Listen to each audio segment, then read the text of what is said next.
Siapa sangka, seorang janda cantik asal Jepang yang biasa hidup dalam gemerlapnya kota Tokyo justru menemukan cinta sejatinya jauh di pedalaman hutan Kalimantan, bukan dengan pengusaha, bukan dengan ilmuwan, tapi dengan seorang penebang kayu sederhana yang tinggal di pondok reyot tanpa listrik dan sinyal. Ini bukan drama Korea, bukan juga kisah fiksi, tapi kisah nyata yang membuktikan bahwa cinta sejati bisa datang dari tempat yang paling tak terduga.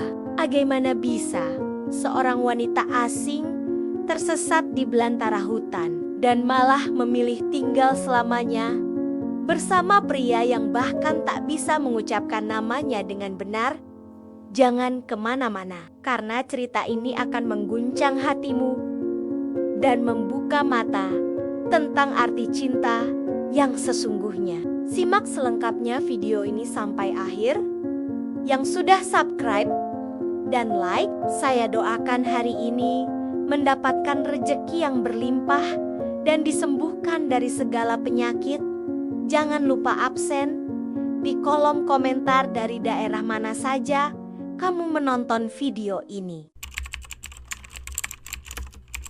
Namanya Aiko Yamamoto, seorang janda berusia 38 tahun asal Jepang. Suaminya meninggal dunia 2 tahun lalu karena kanker, meninggalkan Aiko sendiri dengan kekayaan berlimpah namun hati yang kosong. Ia tinggal di Tokyo, di sebuah apartemen mewah di tengah hiruk-pikuk kota. Tapi setelah kepergian suaminya, hidup Aiko seperti kehilangan warna. Setiap hari ia hanya menatap langit-langit, bertanya dalam hati, apa sebenarnya arti hidup ini tanpa seseorang yang bisa membuatku merasa hidup? Pada suatu hari, Aiko mengambil keputusan besar. Ia ingin melarikan diri dari kenyataan, bukan untuk lari dari masalah, tapi untuk mencari jawaban.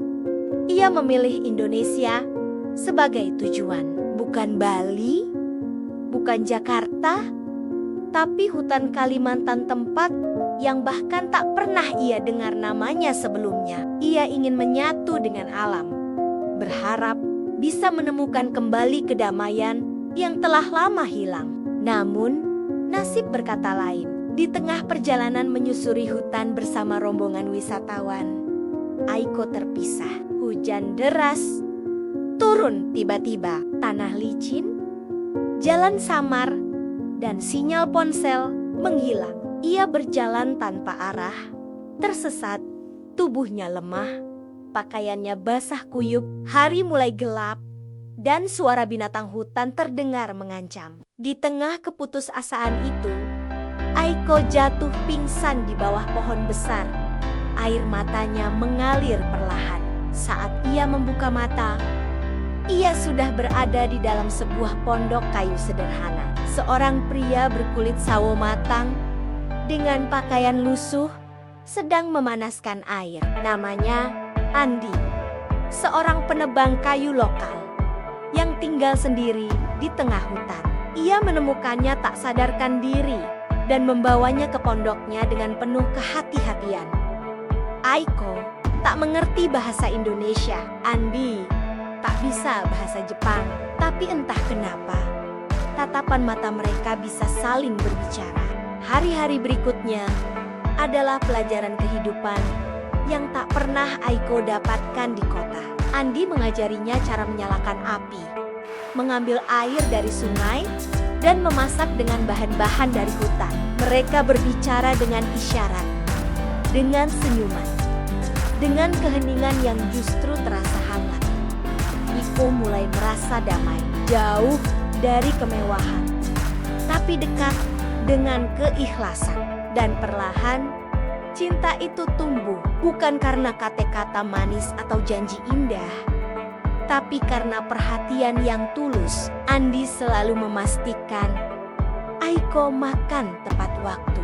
Ia membuatkan tempat tidur dari daun yang lebih tebal. Ia bahkan memetik bunga liar dan meletakkannya diam-diam di dekat tempat tidur Aiko. Hati Aiko bergetar. Ia, yang selama ini merasa hampa, kini merasa dicintai kembali.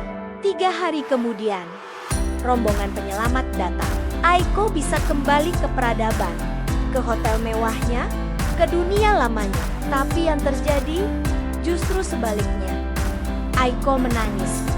Ia tak ingin pergi, bukan karena hutannya, tapi karena Andi, pria sederhana yang telah menghidupkan hatinya kembali. Beberapa bulan berlalu.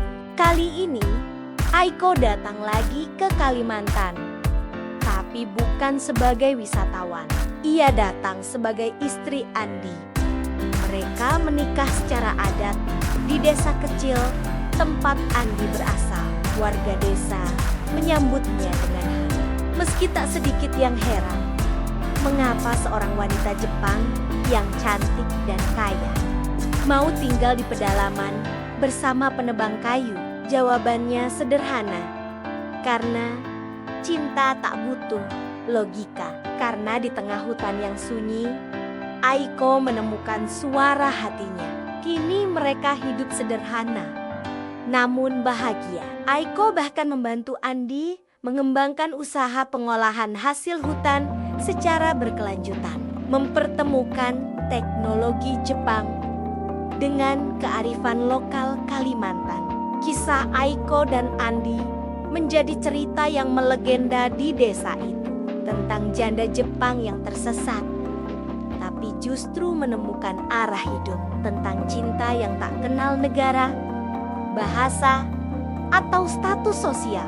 Dan kisah ini mengajarkan kita satu hal, bahwa kadang untuk menemukan kebahagiaan sejati, kita harus benar-benar tersesat terlebih dahulu.